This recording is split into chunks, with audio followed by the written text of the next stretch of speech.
The morning I sold the company, the lake looked like hammered silver and the city felt 1,000 miles away. People say time heals.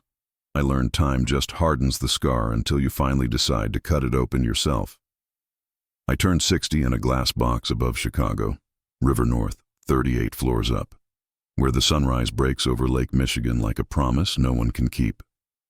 Coffee in one hand, pen in the other, I initialed the final page, and just like that, Meridian Grid, my stubborn, scrappy logistics software baby, belonged to Holbrook Capital. $28 million wired and my name off the masthead. Rich, yes, but more important, I was finally unshackled. When Carla, my assistant, called to say, "Congratulations, Mr. Reed," I told her the truth. I didn't do it for the money.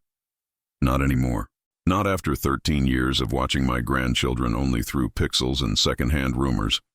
Noah and Grace, twins, 17 now. I last held them when they were 4 and still smelled like crayons in sleep. Their mother, Marissa Cole, made sure it stayed that way. She threaded a story around my son, Ethan, so tight he forgot how to breathe without her permission. I used to say I'd wait them out, that love was patient. Patient on the outside turns to rust on the inside. At 9 sharp, the doorbell buzzed. The monitor lit her face. Marissa, immaculate as a courtroom closing argument, a smile polished to a blade. 38 and practiced at winning rooms. I let her wait an extra minute. I wanted her to feel the height. "Marissa," I said, opening the door. "Of all the people in Chicago, I did not expect you. You sold Meridian Grid," she purred, stepping past me like it was her foyer. "Holbrook Capital. Bold move, Michael. News travels. Good news always does." She skimmed the skyline and then the art on my walls, tallying and translating into dollar signs. "Let's talk family." "Let's." I kept my voice warm, like a hearth concealing a furnace. "Ethan and I think it's time we move forward," she said. "Past misunderstandings." I stared at her. Misunderstandings is a generous word for erasing a grandfather from 2 children's lives. She didn't flinch. "The twins leave for college in a year. They should meet you properly. Why don't you come stay with us? We have a guest cottage, the pool house, separate but close. The servants' quarters, polite as a leash." "You're very thoughtful," I said, "but I have a different plan. I'm buying in Lake Forest, 15 bedrooms, a coach house, a greenhouse, a studio. It'll be ready within a month." Her smile faltered. "For one man?" "For a man who intends to stop being alone. The twins could visit," she said quickly, "between their schedules." "Teenagers are busy," I agreed. "Leave it to me to make time worth their while." She followed my gaze to the table where a leather folder lay open, architectural drawings fanned like cards. I flipped to a page marked in green ink. "West Wing, 2 rooms across a private hall. Designing a museum, Michael. A home that says, you belong here." I shut the folder. "Tell me, Marissa, how long do you think a story holds when the people inside it begin to speak?" Her eyes cooled. "What are you planning?" "Clarity. And something better than revenge, an undeniable life." That night the city hummed while I laid out 13 years of proof on my desk, returned birthday cards, certified letters, the custody of silence. I called Carla again, not as a boss, but as a grandfather with a map. "I want a meeting with the head of Riverview Academy," I said. "I'm funding an Innovation Scholars Program, STEM and writing, mentorship included." "My daughter goes there," Carla said softly. "It's a good school. It's about to be better." In the quiet, I scrolled through the public snapshots of Noah and Grace. Noah, all angles and gravity, building machines from scrap. Grace, a concentrator of light, words swimming behind her eyes. They looked careful, like kids who learned to hide how much they knew. If love was my engine, money was my transmission. I'd be as transparent as glass and as relentless as lake wind. People like Marissa pretend to speak every language. But when you write a new alphabet, opportunity, scholarship, belonging, they have nothing left to say. That's how the plan begins, not by kicking doors, but by inviting the world to step through mine. Before the story of us moved forward, I stood in the dark of my penthouse and made an oath I could feel in my bones. "I'm coming, kids," I whispered to the glass. "I'm coming slow, and I'm coming honest, and I'm not turning back." And for the first time in 13 years, the silence didn't answer. If this story is resonating so far, I'd love to know where you're listening from. Drop your city in the comments. If you're feeling it, tap like and subscribe for more deeply personal stories. I'm just getting started, and I'd be honored to keep you close as this unfolds. Riverview Academy looked like a postcard. Ivy over limestone, maple trees throwing coins of sun across the quad. Dr. Samuel Ortiz, head of school, shook my hand with both of his. "Mr. Reed, your email had us buzzing," he said, ushering me past a bulletin board crowded with debate trophies and robotics photographs. Innovation scholars, STEM and literary arts, co-mentorship, seed funding for student projects. Frankly, it reads like a wish list. It reads like a childhood I wish I could have offered my son, I said, then forced a smile. Now I'd like to offer it to his kids. We sat at a round table in his office. I slid a proposal across, $500,000 to launch, a multi-year commitment pending board approval, plus my time every week. My one non-negotiable was transparent, selection by merit, faculty input, and my seat on the panel. I wouldn't stack the deck. I'd simply be present. Dr. Ortiz scanned the pages, pausing at the schedule. "You want in-person workshops, office hours, and demo days. We can make that work. And your background, Meridian Grid. There's real substance behind the glamour." "Glamour is for magazines. I brought trucks off the shoulder in January," I said. He grinned. We shook on the plan. "We'll bring you files for top candidates by Friday." Carla texted as I stepped outside. Ethan called, twice. No voicemail. A stone dropped through me. He doesn't call. He ducks and avoids and lets Marissa speak for him. I typed, "If he calls again, patch him through." At home, the penthouse felt smaller, like my decisions were outgrowing the walls. The architect sent progress photos from Lake Forest, sunlight striping a new-built library, 2 rooms facing east, across a little hall, notes in my handwriting, Noah, workbench wall, Grace, natural light, north-facing. Friday came with a folder stack, 8 students. 2 names made my hand steady itself. Noah Reed and Grace Reed. Noah, physics, robotics, the sort of messy brilliance that makes adults nervous. Grace, editor-in-chief of The Quill, award-winning essays. Teachers used words like incandescent and private. I read slowly, twice, like a hungry man who won't trust his luck. Then I said, "Invite all 8. Dr. Ortiz nodded, eyes knowing enough not to linger. The first workshop was set for Wednesday. I wore a navy jacket and the softest expression I'd trained on boardrooms full of killers. The library was bright and smelled like paper and floor polish. The scholars filed in, a small chorus of brains and restless hands. Noah came first, taller than his photos, a jaw tight with what if. Grace hung back, observant, arms crossed like a secret. "Welcome," I said. "I'm Michael. Not Mr. Reed, not grandfather, not yet." We spoke about building things that last and writing sentences that breathe. I paired them in cross-disciplinary teams, poets with coders, builders with storytellers, because the world doesn't separate genius into lanes if you want it to matter. Afterward, Noah approached. Up close, he had Ethan's eyes. Not the color, the wideness that always wanted to understand. "I read about Meridian Grid," he said. "How'd you convince freight companies to trust a startup?" "I didn't," I said. "I convinced drivers. The companies followed the men who felt safer on my system." He digested it like a theorem. Grace edged closer, her voice almost a question. "And what convinced the drivers?" she asked. "That I'd be there when it broke," I said, "and that I respected the life they lived." Grace looked at my hands, at the old callus from the hammer I used to swing when money was theory. For the first time, her shoulders softened. We talked for an hour. Not about family, about torque and cadence and the physics of a good metaphor. When other kids drifted off, Noah asked, "Can I show you something?" He slipped a notebook from his bag, sketches of modular microgrids that made me whistle low. Where'd you learn this? Internet, trial and error. A teacher lets me work in the lab at lunch. Who's funding your parts? He shrugged. Shame flushed his neck. I saw the equation. Too proud to ask, too broke to buy, too smart to quit. I put both hands on the table like I'm swearing something sacred.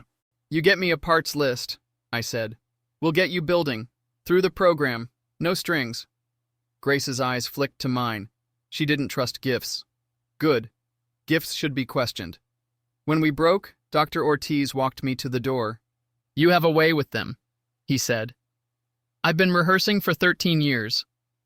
My phone buzzed. Unknown. Pick up. I did. Dad, Ethan said, startled by his own voice. Please stop. Stop what? Whatever you're doing at Riverview, it's confusing them. The word took effort. Cruel. Is mentoring kids cruel? I asked. Or is it cruel to tell your children their grandfather didn't want them? Silence. Then a quiet, practiced line. We can meet tomorrow, noon, Blue Line Cafe. Good, I said. I was about to ask you the same. The Blue Line Cafe had scuffed floors and a barista who knew everyone's name. Ethan arrived early, a miracle, and paced like the floor sloped. He looked smaller than I remembered, like years of apologizing had cut him down at the edges. Dad, he said, when I was close enough to feel his breath. No hug, no handshake. We sat. You sold the company, he said, not a question. I did.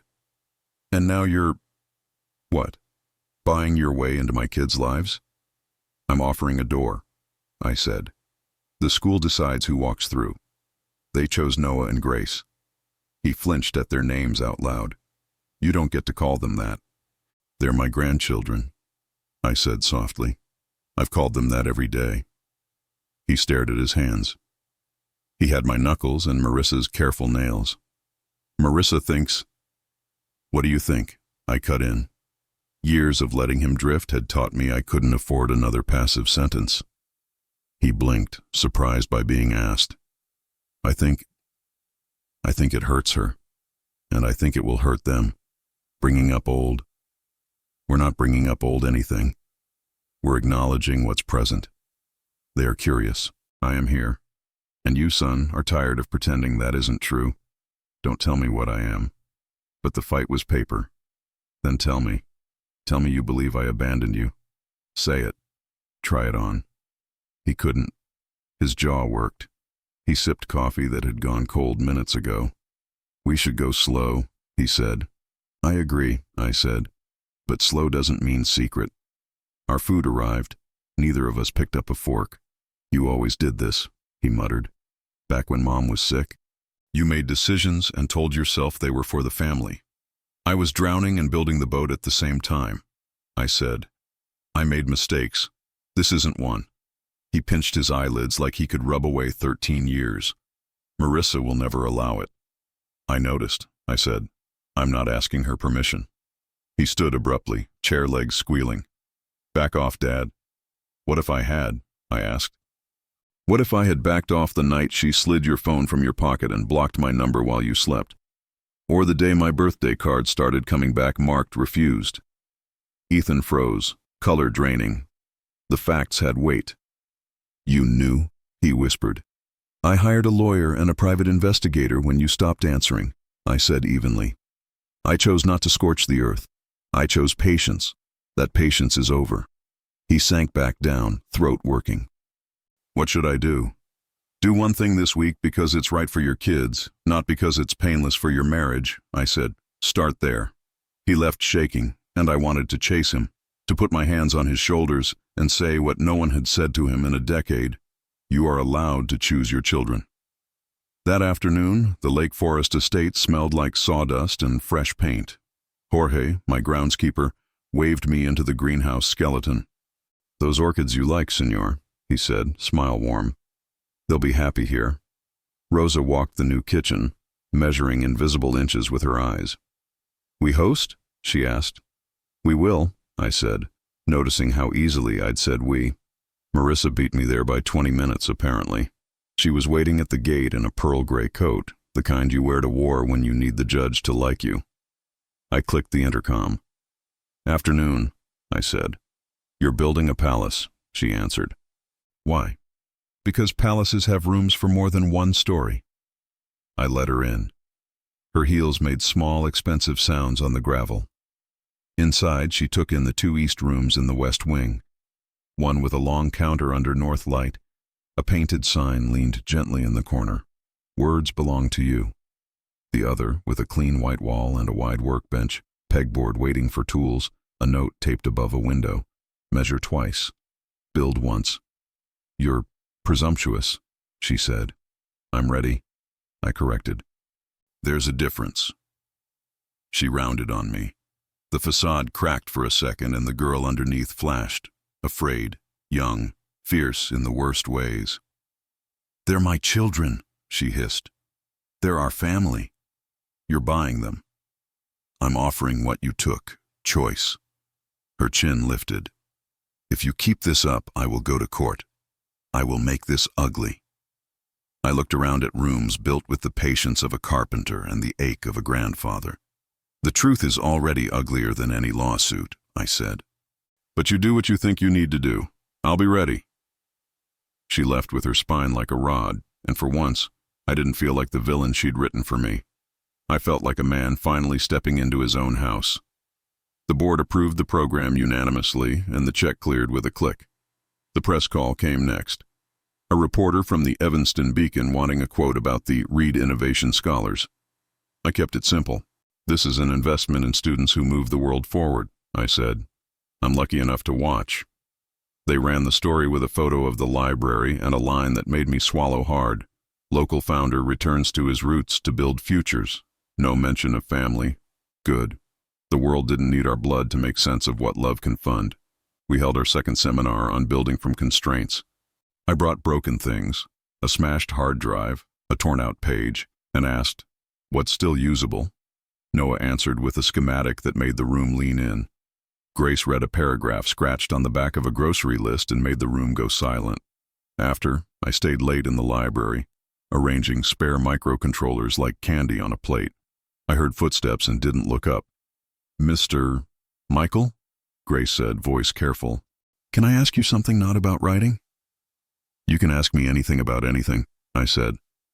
"Why does it feel like I'm waiting for permission to breathe at home?" she asked. I looked at her, shoulders drawn, a lifetime of careful behind her eyes. "Because some houses teach you that quiet means safety," I said. "And some people mistake quiet for love." Noah joined us, backpack half-zipped. "Mom wants us to avoid you," he said bluntly. "How do you feel about that?" He stared at the microcontrollers. "I feel like I've been letting other people steer," he said. "And I hate it. Steering comes with blame when there's a crash," I said. "It also comes with the view." Dr. Ortiz popped his head in to lock up, saw us, and pretended not to see us. Bless him. 2 days later, the Beacon ran another story. Anonymous donor commits $2.5 for new innovation lab at Riverview. Anonymous tasted wrong on my tongue. I called the reporter. "Use my name," I said. "And if you need a pull quote, say this. This lab exists because of students here whose work deserves the right tools." "Any students in particular?" he asked. "I won't name minors," I said, but the smile in my voice gave me away. The piece ran Sunday. Monday, Ethan called at dusk. Read the thing," he said. "Could I see the house?" I swallowed the urge to cry into the phone and said, "Tomorrow, 4, we'll walk it." He came alone, hands in pockets, looking unsure of where to put his eyes. I showed him the kitchen where Rosa planned menus he'd never asked for, the greenhouse where Jorge would coax things to bloom in February, the library where the afternoon light feathered the shelves.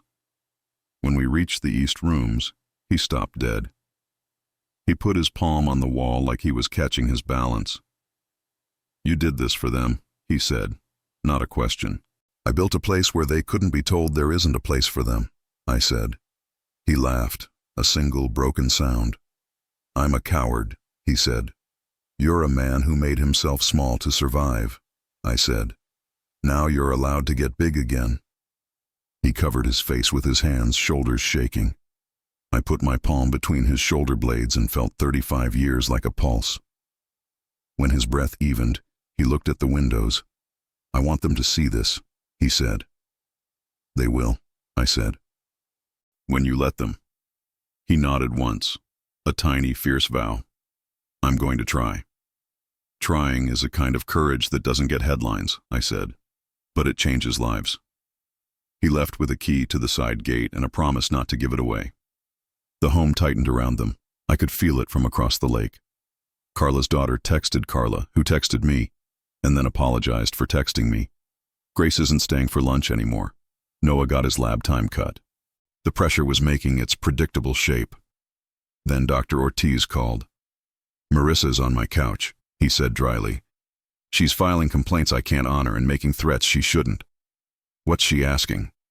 "Remove Noah and Grace from the scholars. Ban you from campus." "You'll tell her no," I said. "And you'll tell me what you need." "Your lawyer," he said, "and your patience." Done. That night my lawyer, Denise Harper, faxed the school a letter that was a velvet hammer. The program's governance, my boundaries, the school's independence. Clean, calm, prepared for court if necessary. I didn't sleep. I walked my empty hallways and touched door frames like prayer beads. Morning came with a text from an unknown number. "We need the truth before we lose our minds." I stared until the letters swam. Then I called. "Grace," I said. Noah's voice answered. "We're both here. Can you put us on speaker?" "I can," I said, tapping the button like it was a detonator. "I need you to answer one question," Grace said, voice steady. "Did you ever try to be in our lives?" I closed my eyes. "Every year," I said. "Birthdays, holidays, ordinary Tuesdays." I called until the numbers changed. I sent cards until they came back. I drove to the curb by your park and watched from across the street because your father asked me not to cause a scene. Silence. The kind that tilts your life. "Why didn't you fight harder?" Noah asked, brittle with something I recognized. Longing dressed as anger. "Because the people in between me and you were willing to burn the house down," I said. "I hoped you'd be old enough one day to walk out on your own feet." Grace's breath caught. "Mom said, she said you didn't want us." "I wanted you so much I learned patience, and patience isn't in my nature," I said. She told a story to keep me out. Stories break when the people inside tell facts. Noah cleared his throat. "Can we see the house?" "Yes," I said, a little too fast. "But ask your father first. He asked me to say that." "What if he says no?" "Then you make a decision about what kind of people you want to be," I said, and hated myself for making them groan before morning. "We'll be there in an hour," Noah said. They arrived in a borrowed hatchback with bravery on their faces. Grace's hair was pulled back like armor. Noah's jaw was set like he was expecting impact and ready to absorb it. At the door, I didn't reach for them. I held the handle in the moment. "Hi," I said, and it came out like a prayer. Grace crossed the threshold and put her palm on my chest. "Your heart is loud," she said. Then she leaned in, fast and fierce, and I put my hands on her shoulders and forgot how to breathe because I was busy remembering. We walked for hours. Noah moved through the workroom like he'd been there before in a dream. Grace stood in the north light and cried without sound. In the library, they found a shelf labeled quietly with their initials, a long row of binders. "What is all this?" Noah asked. "Everything I could find," I said. "Programs from your concerts, clippings, screenshots of your poems, the day you won the city science fair, the day you wrote about fog and made me pull over." Grace traced a spine with one finger. "You kept us," she whispered. "I did," I said, "until you could come back and keep yourselves." The gate camera chimed. 2 figures at the intercom. Ethan, wrecked and righteous. Marissa, a storm. I looked at the twins. "Do you want to see them?" Grace nodded. Noah rolled his shoulders like a boxer, then nodded too. Marissa's heels hit my foyer like punches. "We are leaving," she announced. Grace didn't raise her voice. "No," she said. We're staying. Ethan looked at me and didn't apologize. That alone felt like history tearing. Let's sit, I said. My house. My rules. We sat in the sunroom, light everywhere. No shadows for lies to hide in. Michael is manipulating you, Marissa began. He's buying your affection. I can't buy what's already mine, I said. I can only fund the truth. Grace folded her hands and asked her mother, "Why did you tell us he didn't want us?" Marissa blinked, lips parting. She hadn't prepared for their voices. I wanted to simplify a complicated situation, she said. That's not simplification, Noah said. That's erasure. We were protecting you, she tried. From what? Grace asked. From love? Ethan cleared his throat. Enough, he said softly. Enough rewriting. Marissa went pale. You too? I'm choosing the children, he said. I should have learned that sooner. Marissa's chair scraped. I will fix this with a judge, she said. You'll try, I said. And then you'll have to look at our kids when they tell the judge what they want. She left in a hurry that looked a lot like retreat. Ethan stayed. We ate soup at my kitchen island like a family that had borrowed an ordinary night and wouldn't give it back. Legal letters breed like rabbits. Denise forwarded me a petition for an emergency order, restraining grandparent contact due to psychological manipulation. The words tried to make me a stranger in my own blood. Judge set a hearing for Tuesday, Denise said. We'll keep it simple. Truth is simple. The weekend thickened. Noah spent Saturday building a proof of concept with parts that smelled like ozone and possibility. Grace wrote at the long counter, fingers moving like a pianist's. Ethan fixed a leaky faucet in the greenhouse and cried where no one could see him, which meant I pretended I didn't. Sunday we walked the grounds and named things. That oak is for beginnings, that path is for arguments you don't want the neighbors to hear. Grace touched the rough bark and said, We've been walking on eggshells for so long my feet forgot how grass feels. Monday morning, the Beacon published an op-ed by a parent praising the new lab and Mr. Reed's radical insistence that mentorship is not a transaction. I cut it out and pinned it to a corkboard in the workroom, then thought better of it and taped it inside a cabinet so boasting wouldn't be the decor. Then my phone flashed. Lila Vance, my investigator. You asked me to keep eyes on finances, she said.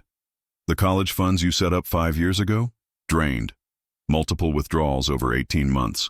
Nordstrom, Cabo. Not tuition. The heat that rose in me wasn't theatrical. It was old steel coming back to temperature. Document everything, I said. We'll put all of it on the record if she lies to a judge. Ethan came by in the afternoon with an overnight bag and a face that needed sleep. She changed the door code, he said. I didn't want to fight in front of them. He set the bag down and looked at me like he was 12 and I'd told him monsters weren't real and we both knew they were. Stay, I said. Coach House is ready. It has heat, a bed, and a man who won't ask you to apologize for existing.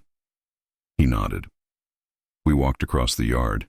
He lifted his hand to his eyes and said, I can see straight from here. That's the point, I said. Night dropped early. Grace texted from her mother's, We're okay. See you tomorrow. Noah added, I have testimony. It's called, How Not to Ruin a Boy Who Builds Things. I told them to sleep. Then I lay awake and composed my own testimony, which wasn't a speech, but a list. The day I bought a box of Legos I couldn't give. The time I backed my car away from a curb when I wanted to run across grass and risk handcuffs for a minute of truth. We didn't glamorize the fight. We prepared. Courtrooms are theaters that insist they're not. Judge Valerie Kim's bench was spare, the flag too bright, the wood too shiny. Denise set our files in perfect lines. Across the aisle, Marissa wore navy you couldn't argue with.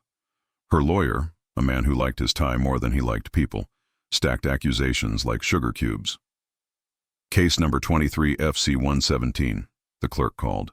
Petitioner seeks a protective order limiting contact between minors and their grandfather. Judge Kim nodded to Marissa's counsel. He stood and did what men like him do, turned family into bullet points and fear into statute. Denise stood and did what women like her do, made the law sound like common sense. There is no evidence of harm, she said. Only evidence of mentorship, academic support, and a community recognizing the value of a grandparent's involvement. "Let's hear from the students," Judge Kim said, voice kind and crisp. Noah went first. He didn't look at me. He looked at the judge like she was a person who might help him build something. "I build systems," he said. "Sometimes you need more power. Sometimes you need less friction. My grandfather didn't show up with force. He showed up with tools. He told me what to do when the system fails. You keep the lights on long enough for people to get out safely." "And do you feel manipulated?" Judge Kim asked. "I feel respected," he said simply. "Like my life isn't a chessboard." Grace took the stand and brought the room to a kind of hush that only truth makes. "I used to think love meant not asking questions," she said. "Then I met a man who loved me by asking what I wanted to make. He funded a place where my sentences can breathe. If that's manipulation, please let me be manipulated forever." "Has Mr. Reed ever asked you to reject your mother?" Judge Kim asked. "No," Grace said. "He asked me to tell the truth of my life, even when it scares me, and to do it kindly when I can." Marissa's lawyer rattled off a list of sudden involvement and upending stability. Denise asked him to define stability. He couldn't. Judge Kim shuffled her papers, or maybe she just wanted the room to quiet in its bones. "Petitioner," she said to Marissa, "your children are nearly adults. They've told me clearly that their relationship with their grandfather is safe and valuable. The law exists to prevent harm, not to weaponize discomfort." Petition denied. The gavel didn't slam. It sighed. Relief flooded the benches so fast I reached for the wood to steady myself. Outside, the air felt like November, even if it wasn't. Marissa approached, chin bright with fury. "This isn't the end," she said. "Marissa," I replied, tired and not unkind. "It could have been. It could have been the end of secrecy. That would have been a mercy." She looked at her children and saw strangers who were hers. That's the truest pain I had to allow her. The ache of a story ending. Ethan took the twins to lunch. I went home and stood in the library, a man in a room built to hold what he loves. Rosa put her hand on my arm and said, "I made flan." "Bless you," I said, because sometimes faith looks like caramel on a Tuesday. After court, life didn't become a montage. It became a series of small, rightful choices. Ethan moved into the coach house properly, hanging 2 shirts and a photograph of the twins when they were 6. He started designing again. Messy, honest, commercial be damned. Money followed work that looked like him. Noah's microgrid prototype ate the workbench and then the garage. The first time he lit a string of bulbs with nothing but sunlight and stubbornness, we whooped so loud Rosa nearly dropped a tray. He took meetings with local investors who said things like potential and pilot program, and he smiled without deferring. Grace's essays found homes bigger than our city. She wrote about silence and permission and the way a door sounds when it opens for the first time. The Quill ran a special issue with her editorial titled Breathing Lessons. She gave me a copy with a note. "You were right about sentences with lungs." I stuck it in a frame next to the thermostat like a joke only we got. We set boundaries that could survive weather. The twins saw their mother on Sundays in public places with coffee and ground rules. Marissa came draped in frailty, a costume I'd have compassion for if it didn't come paired with barbs. "I did my best," she would say, voice soft and performing. Grace would answer, "I'm sure you did," voice soft and owned. Noah would redirect the conversation to school, to safe facts. At the estate, we built rituals. Wednesdays were workshop nights. Fridays were movie nights where we watched films with broken families and argued about who told better lies and why. Saturdays at dawn, I ran the path with Ethan and said nothing for the first mile and everything for the second. One night in the greenhouse, Ethan held a seed packet and said, "Do you ever wish you'd burned it all down back then?" "Yes," I said, "and I'm glad I didn't." "Me too," he said quietly. "I might not have had anything to come home to." We didn't pretend a happy ending fixed everything. The wound calcified into wisdom and aches when the weather changes. Sometimes Grace's face would crease when a song came on in a grocery store. Sometimes Noah would go quiet for a day, body translating an old rule, "Don't take up space." We learned to say it out loud. "Today hurts," one of us would say, and the others would answer, "Okay, we'll do a small day." Spring rolled in with a windy apology. The Reed Innovation Lab opened with ribbon and speeches no one will remember. What I will remember is Noah, sleeves rolled, explaining to a room full of suits why redundancy isn't waste. It's mercy. What I will remember is Grace standing at the mic and reading 2 paragraphs about kitchens where girls aren't interrupted, and watching 3 donors wipe their eyes and write bigger checks. The beacon put us above the fold again. I didn't clip this one. I watched Ethan clip it and pin it on his studio wall, and I felt something uncoil. Marissa asked to meet privately. She chose a park bench on a gray day where sincerity looks best, and I went because I respect the story enough to hear its last lines. "I didn't know he'd keep trying," she said, eyes on the playground where a boy swung too high. "I thought if I made it simple, they'd be safe." "You confused control with safety," I said. "They're different gods." "I'm not a villain," she said, a statement that sounded like begging. "You're a person who did harm and could still do good," I said. "Tell the truth. Apologize without adding the word, but learn to love people you don't own." She blinked, a slow, incredulous motion. "You talk like a therapist." "No," I said. "I talk like a man who lost things and learned how not to lose them again." "I can't fix this," she said. "You can make it less broken than yesterday," I said. "That's enough to begin." She stood. "Tell them—" She stopped. "Never mind. They don't want to hear it." "Try anyway," I said, "because I will always choose foolish hope, with guardrails over despair." Graduation season brought RSVP cards and speeches and a confusion of caps. Noah chose Northwestern with a part-time role at a startup piloting his microgrids in South Shore. Grace chose a liberal arts college that made room for what she calls ferocious quiet. The checks cleared, the bags packed, the house learned a new kind of echo. The last Friday before they left, we ate barbecue off paper in the greenhouse like heathens. "To beginnings," I said, lifting a rib. "To expensive wording," Grace countered, clinking her seltzer. "And to power that stays on when it storms," Noah finished, tapping a wrench against his glass. We laughed. Then we sat in the green light and let the ache in. There's a grief even inside rightness, the grief of time. We passed it around like a bowl until it emptied. A year later, the house wakes earlier than I do. The greenhouse systems hum. The lab's lights blink. The library smells like cedar and paper. I stand with my coffee and a soft old sweatshirt and listen to a life I built to be louder than regret. Noah calls at odd hours from rooms full of wires. "We lit a corner store during a brownout," he says, breathless. "You should have seen the owner's face, Grandpa." I close my eyes and see it. He argues on panels with men who don't believe in micro-solutions. He wins quietly by showing the lights staying on. Grace sends essays that knock the wind out of me. She writes about churches that kept her but didn't know why, and about roofs that make shame echoes. She writes about family not as destiny, but as covenant. She never names names.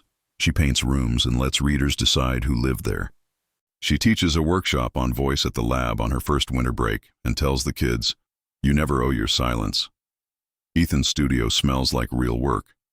He designs signage for small businesses that can't afford agencies and ends up making them look like they always belonged on the block. Sometimes he still sleeps at the coach house even though the formal invitations to return to his old address stopped being whispered. He eats dinner with me on Thursdays and brings lemon squares he pretends he baked. We don't ruin the bit by exposing Rosa. Marissa sends a birthday text to each twin with no commentary, only love. She asked to meet me again once and I agreed, and this time she said, "I'm going to therapy." I didn't clap. I said, "Good," when she wavered and said, "If I had known he would keep trying." I didn't answer, because the answer wasn't mine to give her anymore. On a bright May afternoon, the lab holds an open house that feels like a neighborhood party with equations.